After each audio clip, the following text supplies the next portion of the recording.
Eu quero convidar todos vocês para abrirmos a nossa Bíblia na primeira epístola de João, o capítulo 1, primeira epístola de João, o capítulo 1, e nós faremos a leitura a partir do verso 5, 1 João, capítulo 1, a partir do verso 5.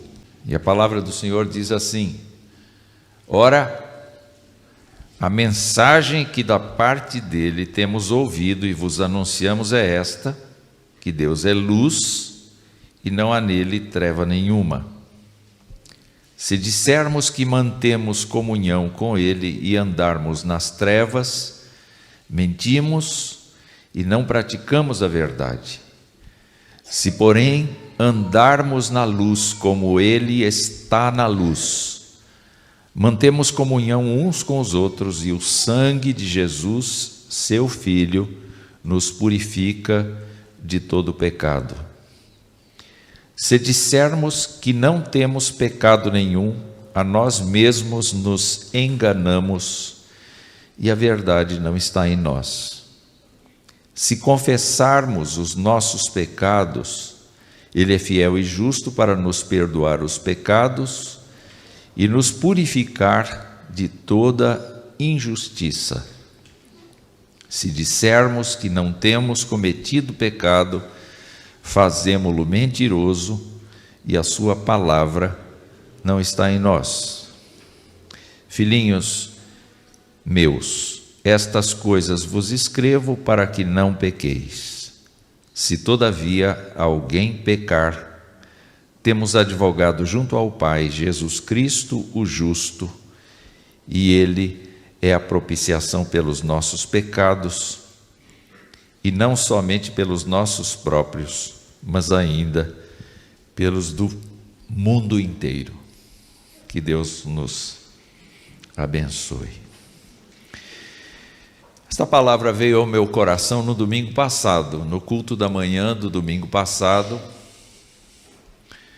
O texto de 1 João foi lido e explicado pelo pastor Reverendo Tales, e nós, a seguir, fizemos a nossa oração de confissão, confessamos o nosso pecado. Depois disso, eu fui procurar qual será o assunto da nossa escola bíblica dominical, que a Isabel não me deu. Eu não tenho participação no grupo de professores. Você não me incluiu. Então eu não posso alegar conhecimento de uma coisa da qual eu não participo. Mas eu presumo que seja a lição número 9. Então, a partir disto, eu concluí que deveria estudar sobre o pecado original, que vai ser o assunto da lição. Falei, ótimo, Deus falou comigo por esse texto, e agora eu tenho que falar sobre pecado. Então, a manhã de hoje vai ser cinzenta, como está o tempo hoje, e nós devemos falar um pouco sobre pecado. Presbítero, fugiu o nome, presbítero Francisco falou do fato de que o pecado esmaga os nossos ossos. E por que pecado é um assunto que precisa ser constantemente recordado? Pecado precisa ser recordado porque nós vamos nos tornando insensíveis acerca de uma determinada coisa que já não é novidade para nós.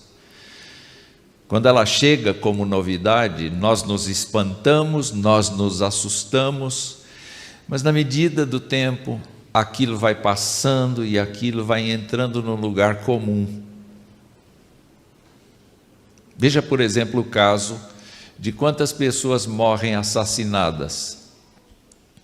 Quando a gente ouve que morrem pessoas assassinadas e a gente conhece a pessoa ou tem algum relacionamento, a gente se choca. Mas de tantos noticiários repetirem essas coisas, nós parece que absorvemos a notícia e ela não causa mais tanto peso, não causa mais tanto efeito.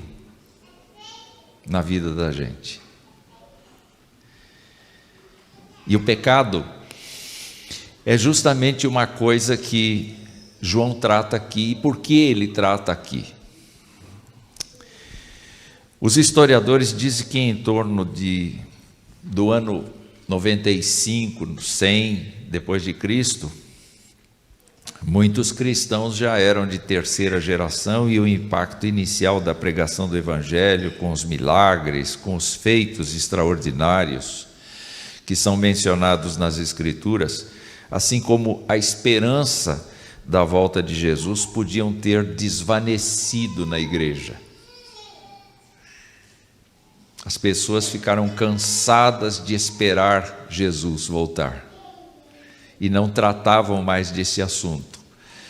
Também as pessoas estavam vivendo entre a sociedade daquele tempo, e a sociedade daquele tempo não era composta de pessoas que não tinham religião. Pelo contrário, havia muitas religiões, havia muitos templos, havia uma intensidade de vida cultural, de vida religiosa. Era como a nossa sociedade hoje. A diferença das sociedades é que havia um menor desenvolvimento tecnológico na área que nós conhecemos hoje, mas naquele tempo a sociedade era tão vibrante e tão agitada quanto hoje. As coisas que nós vemos, a violência que nós vemos, havia lá. A sabedoria que nós vemos, havia lá. Entretanto, o cristianismo estava vivendo no meio destas coisas e se expandindo por força do trabalho do Espírito Santo, por força da igreja. Mas toda ação promove uma reação. Toda vez que eu evangelizo alguém, não apenas a própria pessoa tem lances de incredulidade, quanto o inimigo não quer que o evangelho se propague. Então, toda vez que a gente investe na evangelização, a gente recebe perseguição.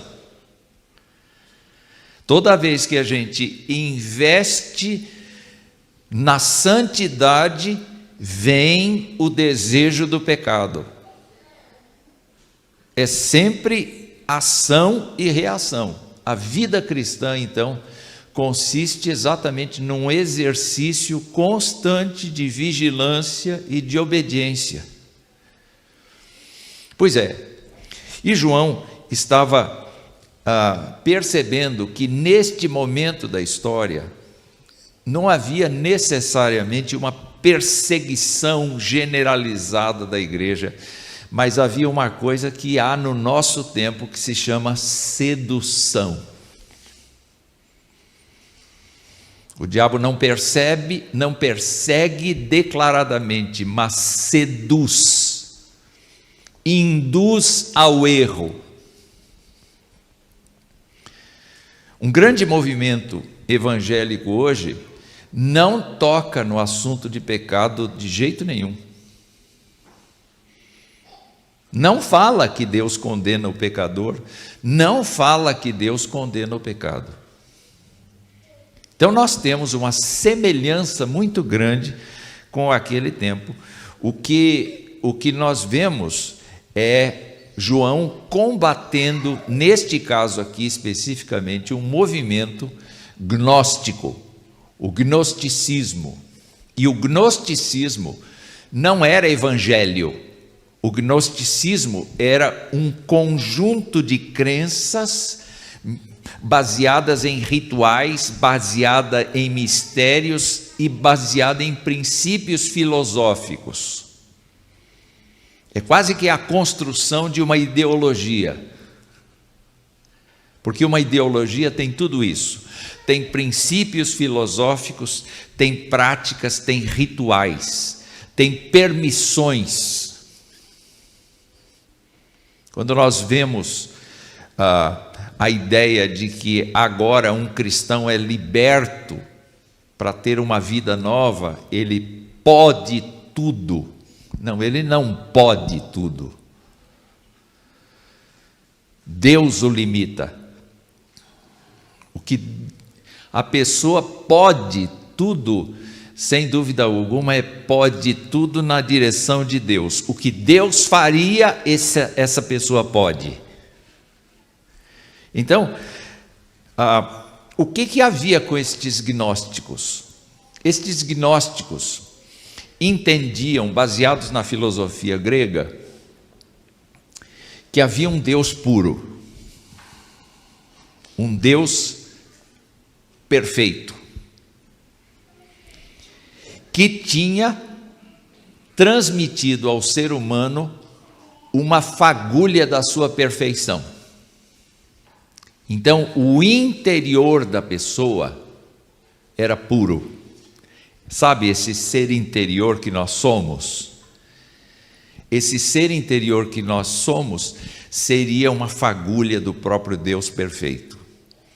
Entretanto, alguns ensinavam que o mundo criado foi criado por um Deus menor chamado Demiurgo. E esse Deus menor era mau. Então, toda a matéria, inclusive o nosso corpo, pertence a uma criação inferior. E, portanto, quem erra não é o iluminado com a fagulha do Deus perfeito. Quem erra é a casca daquela pessoa, que é o seu corpo. E a culpa não é dela, a culpa é de toda a estrutura má, porque toda a matéria é má. Então, o espírito humano é uma fagulha do Espírito de Deus e precisa ser libertado desse corpo mau. E como é que se liberta do corpo mau? Por meio do conhecimento gnóstico, que é revelado a eles pela iluminação, e da prática de rituais secretos que somente os verdadeiros gnósticos possuem. O próprio Jesus não era Deus, segundo os gnósticos. Eles alegavam que o Cristo, sim, uma emanação de poder de Deus, do Deus perfeito, poderia ter habitado a pessoa de Jesus. Então viveu na pessoa de Jesus e demonstrou toda a virtude na pessoa de Jesus, mas quando Jesus subiu à cruz, o Cristo saiu dele. E ao sair dele, quem morreu lá foi o homem, portanto Jesus não é o Messias. E a sua morte não é vicária. Ainda que eles pronunciassem o nome de Jesus, ainda que considerassem Jesus Cristo como um grande homem, ainda que observassem que Jesus foi um homem reto, eles eles atribuíam a Jesus Cristo a incapacidade de ser mediador de uma salvação. A única salvação possível para eles era o fato de que eles tinham a revelação do perfeito. E só eles tinham. A maioria da população, segundo eles, era só de matéria, portanto, toda a humanidade era má. Mas havia entre a humanidade algumas pessoas que tinham o que eles chamam de um espírito fraco, que tinham fé em alguma coisa. Talvez esses fossem os cristãos, que tinham fé em alguma coisa, mas que não eram os verdadeiros iluminados. Os verdadeiros iluminados eram apenas os gnósticos.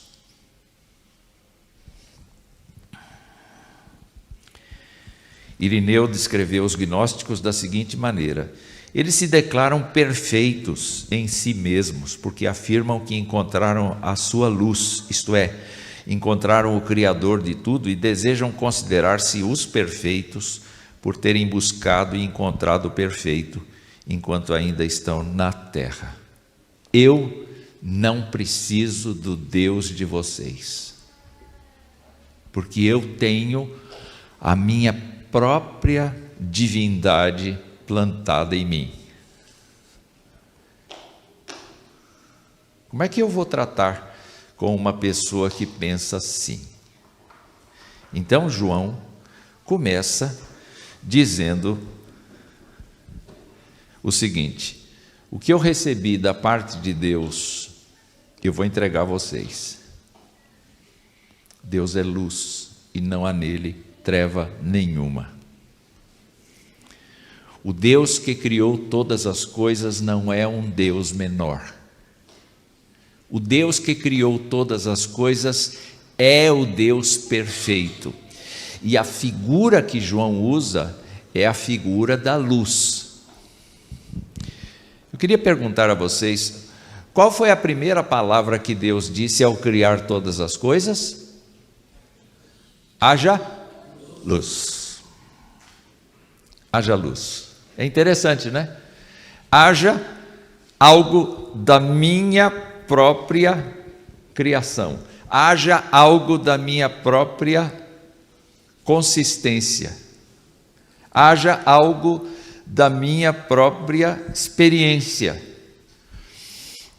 Qual é o símbolo da luz nas Escrituras? O símbolo da luz nas Escrituras é o símbolo de pureza, é o símbolo de santidade, é o símbolo de verdade, é o símbolo de virtude.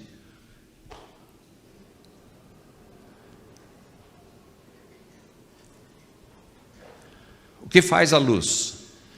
A luz revela as coisas. Vocês já entraram no camarim de um artista que vai se apresentar? Pelo menos vocês devem ter visto em algum vídeo como é que é um camarim. O camarim tem um espelho, não tem um espelho? E em volta desse espelho, o que é que tem? Luz. Por quê?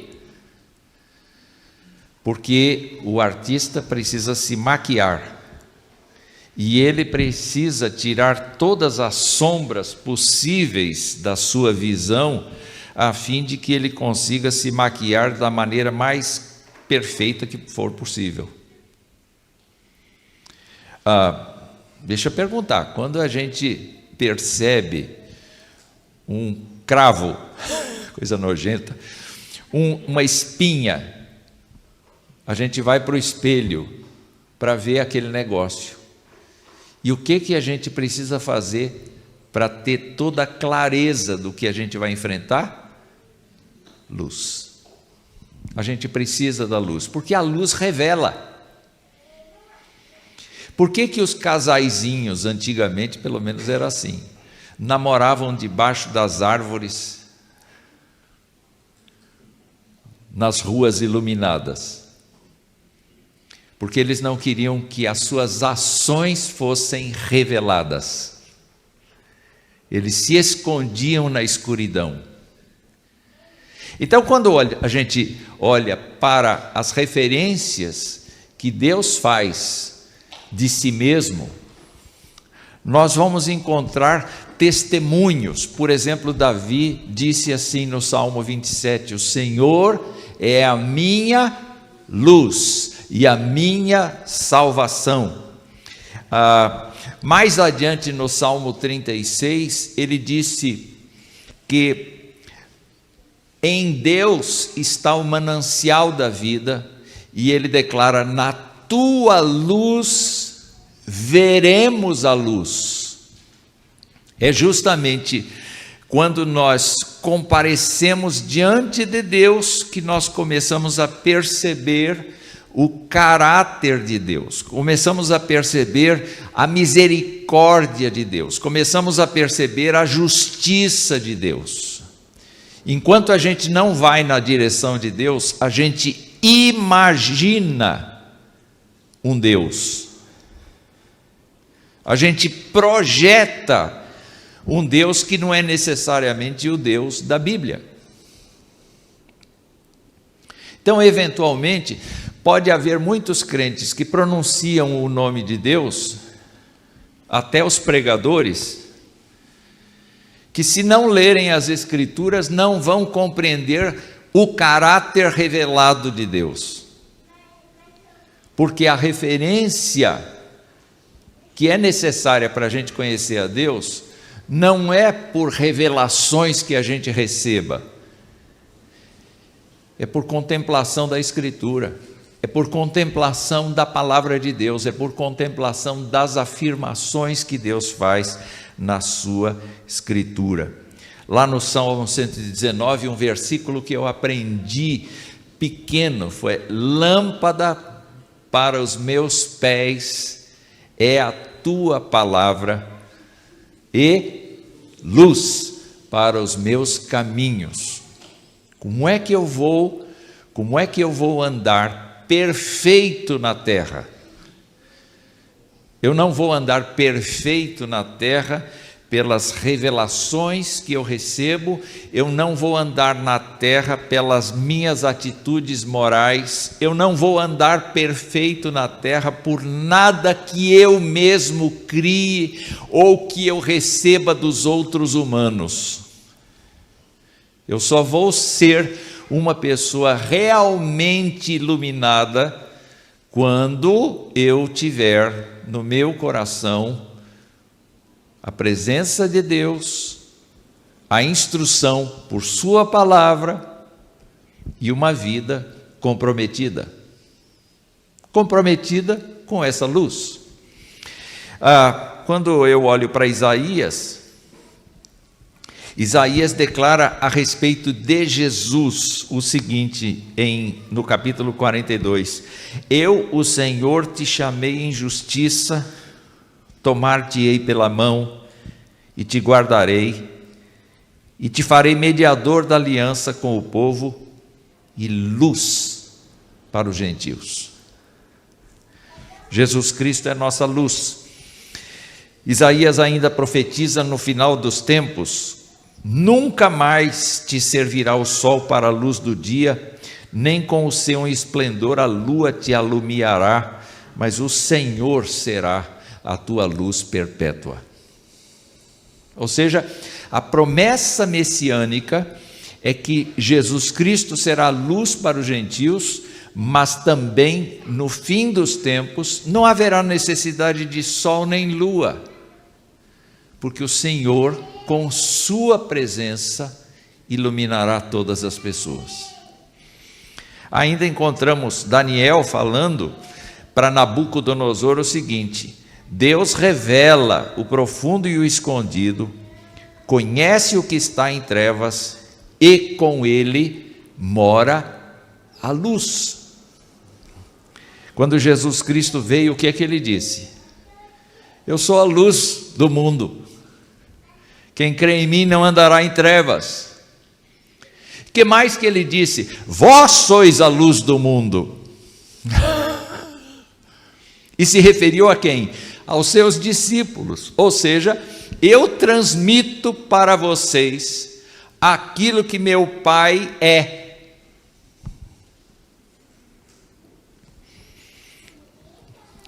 Os apóstolos e profetas do Novo Testamento entenderam essa figura da luz e trabalharam assim.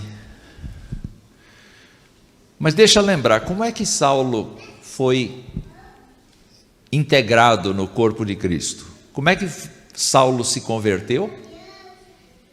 Foi por meio do quê? Foi por meio de um encontro com Jesus Cristo no caminho de Damasco, e ele viu o quê? Ele viu uma luz. E ele viu uma luz que devassou a sua alma. Ele ficou cego fisicamente por conta dessa luz que ele testemunha foi maior do que o sol. Ora, nós não conseguimos olhar para o sol diretamente muito tempo, porque senão isso queima a nossa visão. Paulo viu uma luz que era muito mais intensa do que a luz do sol. E mais tarde, falando aos Coríntios, ele diz assim, que o Deus Criador, que disse haja luz lá no princípio, resplandeceu no nosso coração para a iluminação do conhecimento da glória de Deus na face de Cristo. É uma coisa interessante.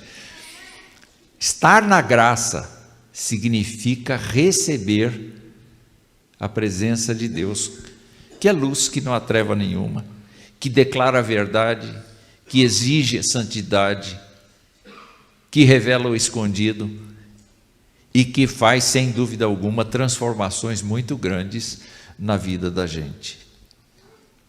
Tiago vai afirmar que todo dom perfeito provém de quem? Do Pai das luzes. E Pedro lembra que os cristãos são geração eleita para anunciar as virtudes daquele que vos chamou das trevas para a sua maravilhosa luz. Para onde nós fomos conduzidos? Para a luz de Deus. Deus é luz e não há nele treva nenhuma. E João aqui enfatiza que em Deus não há nenhuma escuridão, ainda que nós saibamos que Deus não pode ser sondado. Deus não revelou tudo de si mesmo para nós. O que nós temos na Escritura é majestoso, é grandioso, mas não é tudo o que Deus realmente é. Onde é que entra o pecado aí? Bom, o pecado entra justamente em tudo quanto está fora dessa esfera. Tudo aquilo que não pertence à luz de Deus é chamado pelo próprio Deus de pecado. Onde Deus não ilumina, existe pecado. Portanto, o pecado é uma coisa terrível.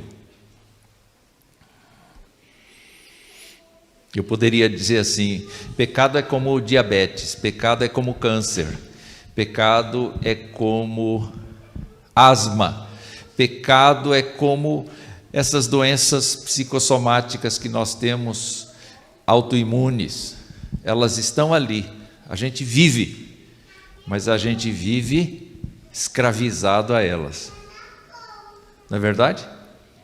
Pecado é assim, que não solta. Pecado é assim, que não...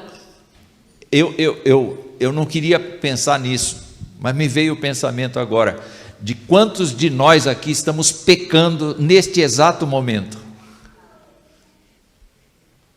Como nós poderíamos estar pecando? Se nós estamos distraídos, se nós estamos indo para outra direção, se nós estamos criticando o que está sendo exposto, se nós estamos ignorando o que está sendo exposto, a gente não sabe avaliar. Quem avalia o que é pecado é o Senhor.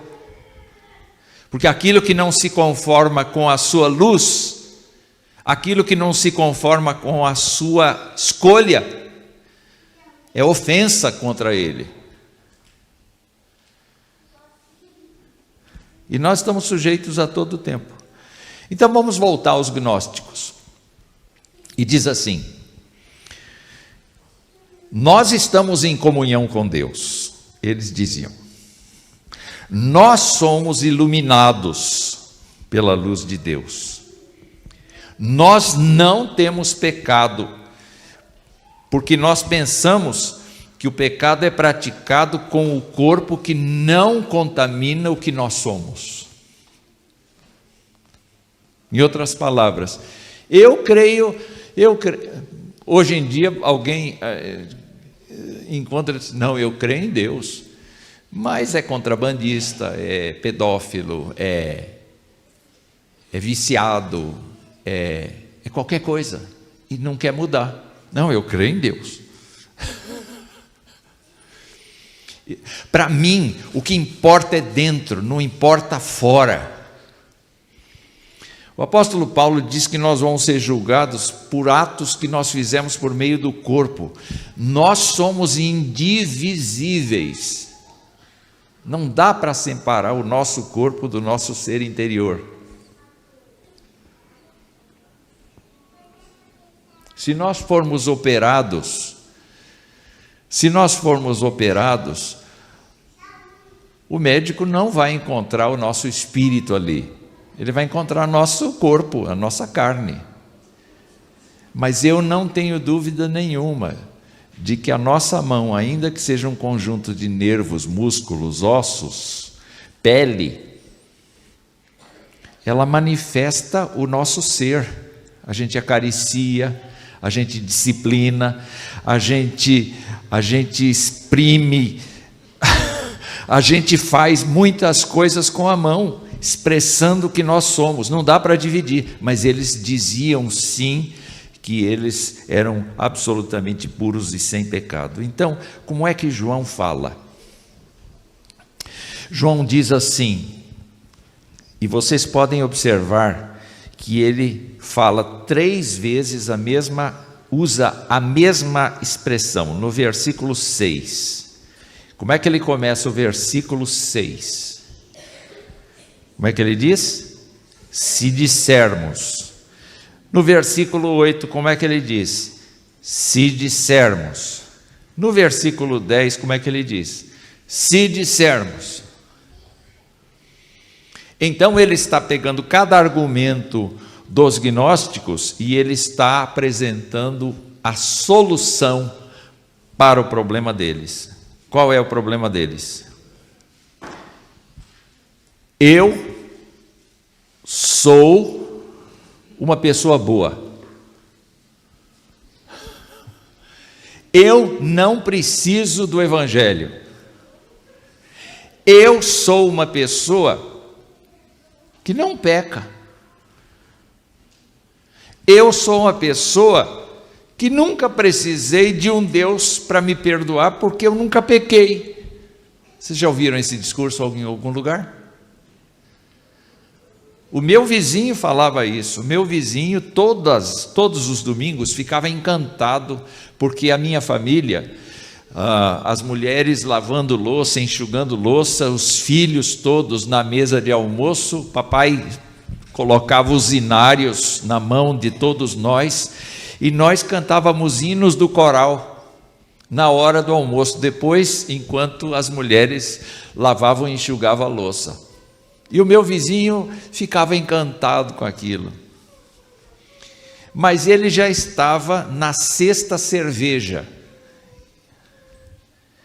Então, ele já olhava assim de maneira obtusa, porque ele estava embriagado. Ele disse assim: é maravilhoso o que vocês fazem aí, eu fico tão alegre, mas isso não é para mim, porque eu não peco. A humanidade está assim.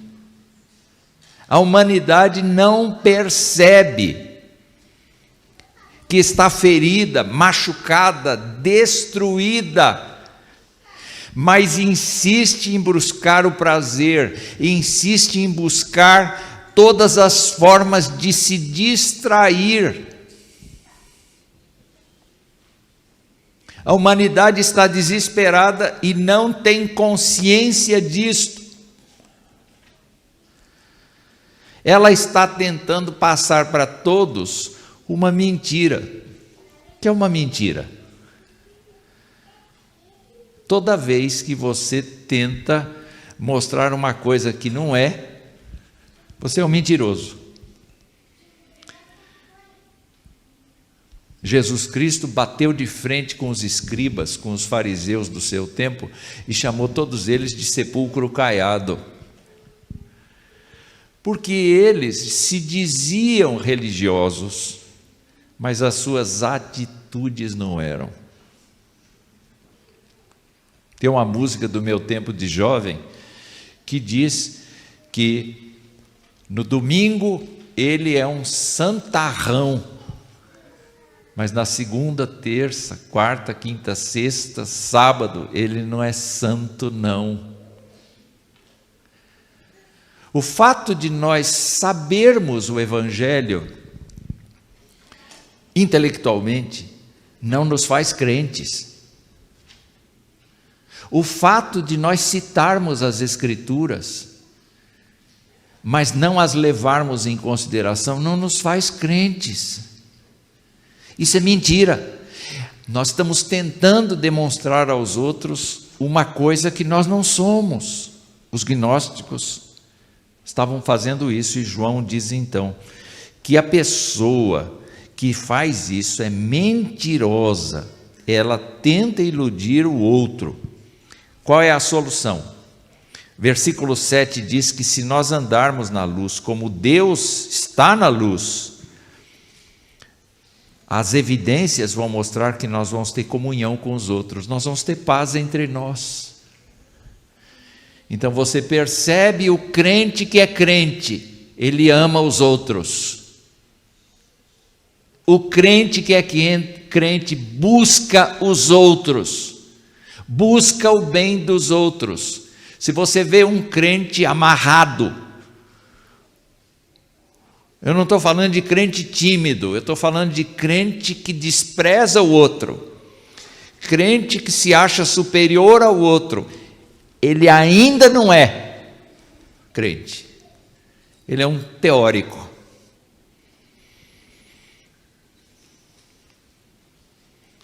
Mas tem uma coisa transcendente a isso que João aponta. O que acontece com a pessoa que é honesta com Deus e a sua comunhão é real? João explica: o sangue de Jesus purifica do pecado.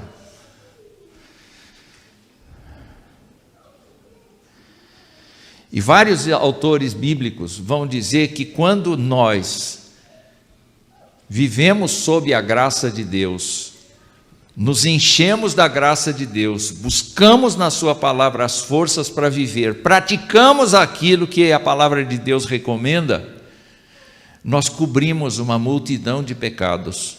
Nós não pecamos, nós evitamos o pecado, nós temos força para rejeitar o pecado, toda vez que nós nos entregamos à luz de Deus. A segunda coisa que João fala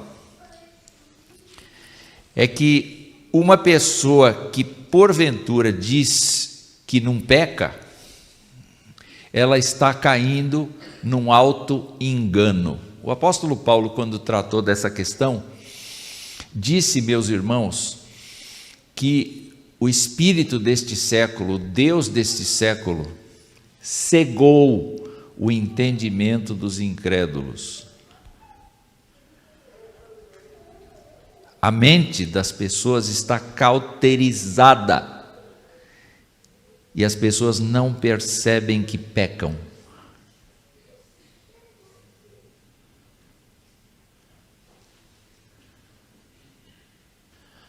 A vida de um crente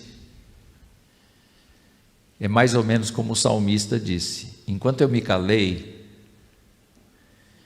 eu fui me consumindo, eu não podia mais ficar calado diante do erro que eu cometi contra Deus. O pecado é tão grave que nos afasta da graça, não no sentido da salvação, mas no sentido da comunhão com Deus. A gente perde a familiaridade com Deus, a gente fica com Deus de um jeito em que parece que Deus não está ali, embora esteja. E nós nos sentimos muito mal se nós não dissermos a Deus: Pai, pequei contra o céu perante ti, já não sou digno de ser chamado teu filho. Você cala a boca, entra aqui, eu vou te dar um anel, vou cuidar de você, eu vou tratar de você. Vem cá, você estava morto e você reviveu. João então diz que aquele que tem comunhão verdadeira com a luz admite sua fraqueza. Não apenas o fato de ter caído numa coisa, mas o fato de ter dentro de si um pecado que não quer largar dele. Senhor, eu tenho uma natureza pecaminosa. Senhor, eu sou falho por natureza. Senhor, eu preciso ser quebrado toda hora. Senhor, eu preciso ser levado toda hora. Eu preciso ser convencido a toda hora da tua graça. Tem misericórdia, Senhor. Não basta chegar para Deus e dizer assim: Deus, está na hora do culto de confessar pecados, então eu quero dizer para o Senhor que eu sou pecador, tá bom? Está contente? É isso que o Senhor queria ouvir? Não, não é assim não. Porque a confissão de pecados envolve alguns movimentos, envolve eu me arrepender, eu não querer fazer mais. Envolve eu dizer: ó Deus, eu sou tão orgulhoso, eu não quero ser orgulhoso, por favor, transforma a minha vida. Não está bom assim, Senhor. E João complementa nesse versículo de número 9, ele diz que ele perdoa os pecados e nos purifica da injustiça. Ora, Deus é luz, Deus é justo. Então, quando eu confesso honestamente os meus pecados, o que Deus faz? Além de apagar o meu pecado, Ele me pega de volta e traz para dentro da sua comunhão. Por isso que é importante, quando você confessar pecados, você ter a disposição de dizer: Senhor, eu não estou satisfeito, eu quero mudar, eu quero ser diferente, eu me comprometo a ser diferente. Porque esta é a atitude. Se eu por acaso dizer: Senhor, confesso, eu sou assim, não basta. Porque Ele não vai apenas perdoar o pecado, Ele vai trazer para junto de si, porque Ele vai purificar de toda injustiça. E a última coisa que eu vejo aqui é que se nós dissermos que nunca pecamos, nunca pecamos, como os gnósticos diziam, nós não estamos nem mentindo aos outros, nem nos enganando, mas nós estamos dizendo: Deus é mentiroso, Ele mente. Então é o argumento de João mais grave do que todos, porque as pessoas já dizem que alcançaram a verdadeira luz por suas crenças, por seus ritos. Eu não preciso dos crentes, eu não preciso do evangelho, eu não tenho pecado, pecado é um mal social, eu não tenho nada a ver com isso, eu nunca tive. As pessoas são assim. E quando nós pensamos nestas coisas, queridos irmãos, João vem para lembrar aos crentes o seguinte: eu escrevi estas coisas para que vocês não pequem.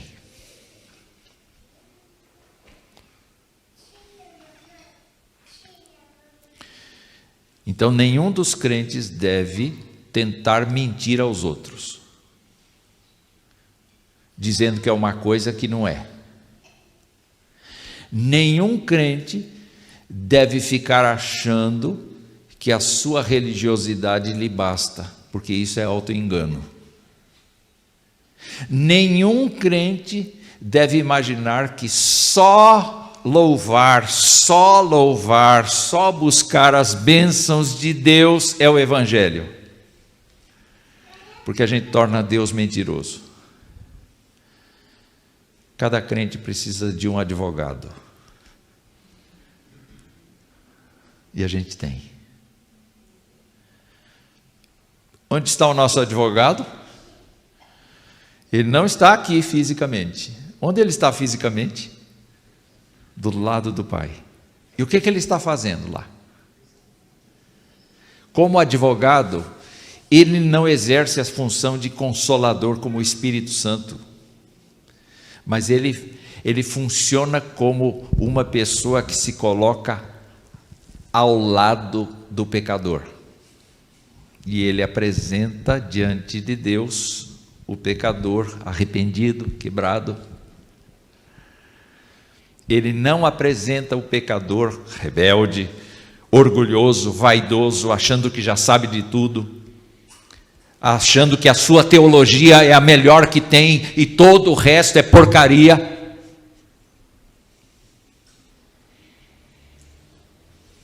Ele se apresenta ao lado do quebrado. E ele apresenta a sua obra ao Senhor, dizendo: eu morri por ele.